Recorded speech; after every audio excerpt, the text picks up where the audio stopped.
పట్టుబడ్డ కలప ట్రాక్టర్ స్వాధీనం చేసుకున్న అటవీ శాఖ అధికారులు పాపన్నపేట మండలంలోని నామపూర్ గ్రామం నుండి ఎలాంటి అనుమతులు లేకుండా అక్రమంగా కలపను తరలిస్తున్న ట్రాక్టర్ ను నర్సింగి శివారులో మెదక్ బొడ్మిట్పల్లి రహదారిపై గురువారం రాత్రి అటవీ శాఖ అధికారులు స్వాధీనం చేసుకున్నారు. నర్సింగి గ్రామానికి చెందిన కలప ట్రాక్టర్ ను పక్కా సమాచారంతో అటవీ శాఖ సెషన్ అధికారి శ్రీనివాస్ నాయక్ పట్టుకుని స్వాధీనం చేసుకున్నారు. ట్రాక్టర్లో వేప, పాలకుర్ష, సుబాబు కలప సుమారు 5-6 టన్నులు ఉన్నట్లు ఎఫ్ఎస్ఓ తెలిపారు. అందరూ నమస్కారం. నా పేరు శ్రీనివాస్ నాయక్, నేను డిప్యూటీ ఇన్స్పెక్టర్ పాపన్నపేట గారిని.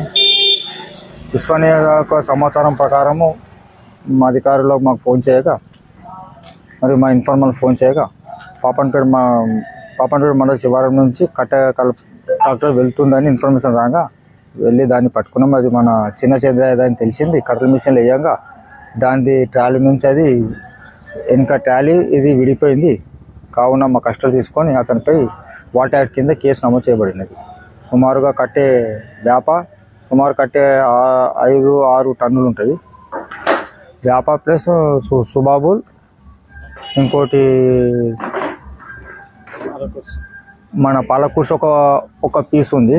కావున వాటర్ యాక్ట్ చెప్పేసి మా అధికారులకు సమాచారం ఇవ్వడం జరిగింది.